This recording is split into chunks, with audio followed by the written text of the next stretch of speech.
कि मैं चाहता हूँ कि वही भाई वो एजाजी वो वाला होता है तो थोड़ा सा जी मुझे मौका दें। जी जी जी हाजी साहब तशरीफ ले आए हैं। जी आपकी सदारत का ऐलान भी कर शहनवाज दीजिए। साहब के ससुर साहब हैं। जी जी हाजी साहब एक अलग शख्सियत है, जो लोग नहीं जानते हैं मैं थोड़ा बहुत जानता हूँ। एक तमाम बहराइच के जो बड़े इदारे हैं खसूसियत के साथ छोटी तकिया हैं, बड़ी तकिया हो, उस इदारों के मजलिस मुंतज़मा से वाबस्ता है जी जी और बेहतरीन समाजी शख्सियत, इल्मी शख्सियत, दीनी शख्सियत।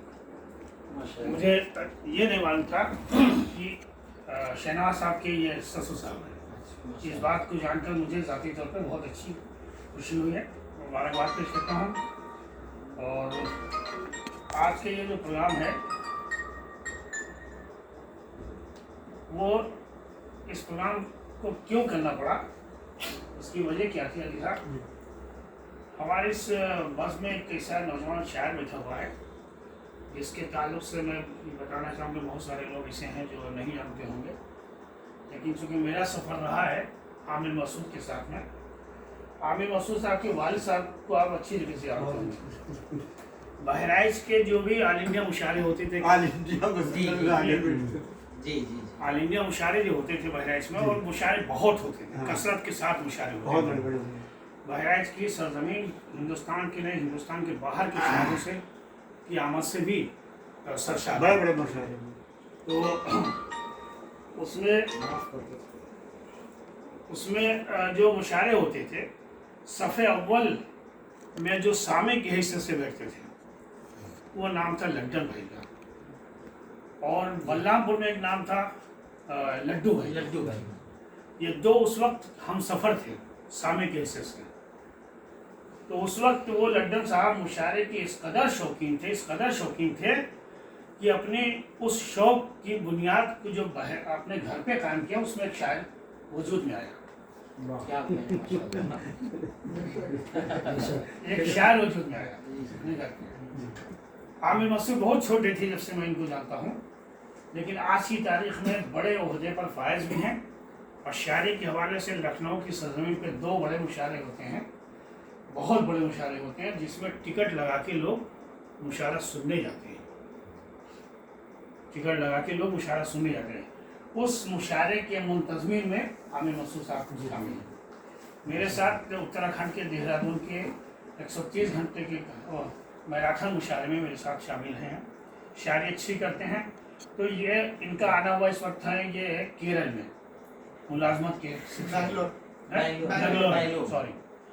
बेंगलोर में है, और अंतर्राष्ट्रीय कंपनी से वाबस्ता है। आपको दिनेश भाई के साथ भेज दूँगा। हाँ, अंतर्राष्ट्रीय कंपनी से वाबस्ता है। इधर इनका आना हुआ है। तो आना जब हुआ तो ये जाहिर सी बात है कि हम लोग कोशिश करते हैं कि जब हमारे बीच से कोई शायर बाहर जाता है तो मुलाजमत के सिलसिले में जब आवे तो एक आध मिनट में मुलाकात हो। दिनेश भाई से में से हैं। दिनेश भाई जवाहर नवोदय विद्यालय में केरल में इस वक्त हैं, आसाम में पहुंच गए हैं। बलरामपुर से आपने मुलाजमत शुरू की? नहीं, मुलाजमत मेरी शुरुआत हुई गुजरात से। हाँ, गुजरात से वो यहाँ आए थे, यहाँ ट्रांसफर होकर बलरामपुर आया था, फिर निकल। तो हमने ये सोचा कि क्यों ना आमिर मसूद साहब 2 दिन के 3 दिन के लिए यहाँ हैं, क्यों ना उनके एजाज़ में एक शेरी नशीद कर लिया जाए। उसके लिए मैं मुबारकबाद पेश करूँगा शहनाज साहब को कि उन्होंने अपना पूरा आंगन खोल दिया और दिल का दरवाज़ा खोल के पूरा मकान दे दिया। इसके लिए मुबारकबाद पेश करता हूँ। नज़र साहब की कोशिश थी तमाम शायरों को बुलाने के लिए, मैं उनको भी मुबारकबाद पेश करता हूँ, और जितने भी शायर किसी से यहाँ आए उन सबको मुबारकबाद पेश करते हैं। हाजी साहब से मैं चाहूँगा कि उस नई नस्ल का, जिसके वालिद साहब को आप अच्छी तरह जानते थे और वालिद साहब को आप वाकिफ थे, उनके बेटे को मैं चाहता हूँ कि एक शायर पेश करके उनका इस्तकबाल करेंगे। यही एजाज़ी तकरीर का अहम हिस्सा है।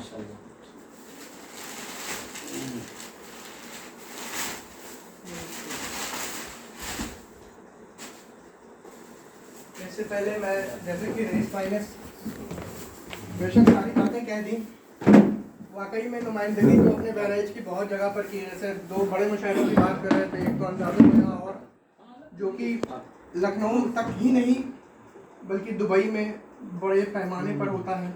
अभी मुशायरा 20 तारीख को जो होना है, 22 तारीख को होना था, हॉस्टन यूएस में होना था, उसमें भी हमको जाना था, बट जॉब के चलते वहाँ तक पहुँच नहीं पाया। रेहान भाई और सादिया साहिबा का हुक्म था, बट मुलाजमत भी करनी है, नौकरी भी करनी है, नहीं पहुँच सका वहाँ तक। मगर एक हिचक जो कहते हैं होती है ना, कि मैं लखनऊ के अंदाज़े में और मुशायरे में दावत सखन दे रहा था, अबरार काशिफ साहब को वहाँ पर मौजूद थे, वसीम बरेली साहब भी, तो उन्होंने एक बात मुझसे बोली कि मसूद साहब आप बड़ा बेबाक होकर बोलते हैं, मगर मुझको लगता है जब मैं अपने घर में पढ़ता हूँ या बोलने की कोशिश करता हूँ तो घबराता हूँ। तो यहाँ पर जितने भी सारे मेरे उस्ताद शौर्य बैठे हुए हैं, और मेरे वालिद नहीं हैं मगर हाँ वालिद की तरह ही रहे हैं मैं जिनके बीच, इन सभी को बीच में रहा हूँ, तो वही प्यार मुझे मिला है। फिरोज़ भाई हमारे बड़े भाई की तरह रहे हैं, तो इन सब लोगों के सामने पढ़ना ये अजब सी कैफियत होती है हमारे लिए। तो नज़र भाई और रईस भाई का बहुत शुक्रिया जो इस मौके पर आप सबको दावत सफर यहाँ पर मौजूद है, और आप सब अपना कीमती वक्त निकाल कर यहाँ पर आए। जैसे भी है पहले आप कोशिश कर दीजिए, अपने हाथ से फोटो ले लीजिए। सलमान भाई आपका ये हक है, आप साहिब खाना है, आप कहना जी। मसूद भाई आप ऊपर आ क्या हाँ ऊपर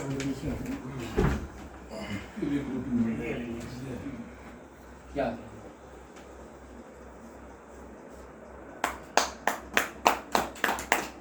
इधर से ले लीजिए।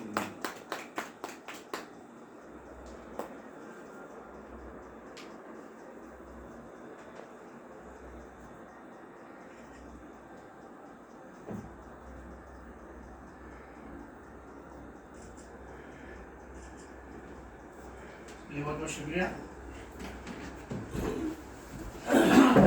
ये मुख्तसर सा आप नज़र साहब जो बहारिया मुशायरा है जी उसका आगाज़ करेंगे, और जी सदर साहब की सदारत में ये वो चलिए बहरहाल बहुत शुक्रिया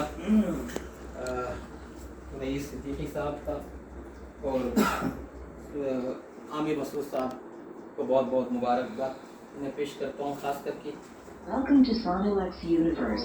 साहिब साना साहब Device a 3D जिन्होंने ये मुबारक मौका हमको फराहम किया। आज के जैसा कि एक दूसरे के मुतालिक एक तारुफ होना भी चाहिए, हमारे मोहतरम हाजी मोहम्मद हफीज साहब खान जो हमारे बीच में हम सबकी सरपरस्ती फरमा रहे हैं, शहनाज साहब की ससुर साहब, मैं चाहता हूँ कि आज के इस प्रोग्राम की खूबसूरत सदारत वो करें और हम सब इसकी तारीफ करते हैं, वो कबूल फरमाएं। मेरी गुजारिश मैं चाहता हूँ कि इस बहारिया प्रोग्राम का बाज़ाब्ता आगाज़ नाते पाक का एक दौर चल चुका हो गया, हम सब ने अपने हिस्से की सआदत भी हासिल की। चलिए अब ज़्यादा ताख़ीर न करते हुए मैं चाहता ये हूँ कि हमारे बीच में एक जो मोहतरम नाम, चाहे वो हिंदी साहित्य हो या उर्दू अदब हो, दोनों से एक गहरा ताल्लुक इनका है। बहराइच की नुमाइंदगी तमाम हिंदुस्तान व हिंदुस्तान के बाहर भी तमाम किताबों के हवाले से, रिसालों के हवाले से, अखबारात के हवाले से या टीवी चैनल या रेडियो के हवाले से भी बहराइच की नुमाइंदगी फरमा रहे हैं। उनको मैं इसलिए आवाज़ देना चाहता हूँ कि जो ज़रा दरजगा है वही आफताब है, और वो काफ़ी देर से पहले से हम सबके साथ मौजूद हैं। नाते पाक का हदिया हम लोगों ने पेश किया, तो मैं चाहता हूँ कि अब ये बहारिया प्रोग्राम का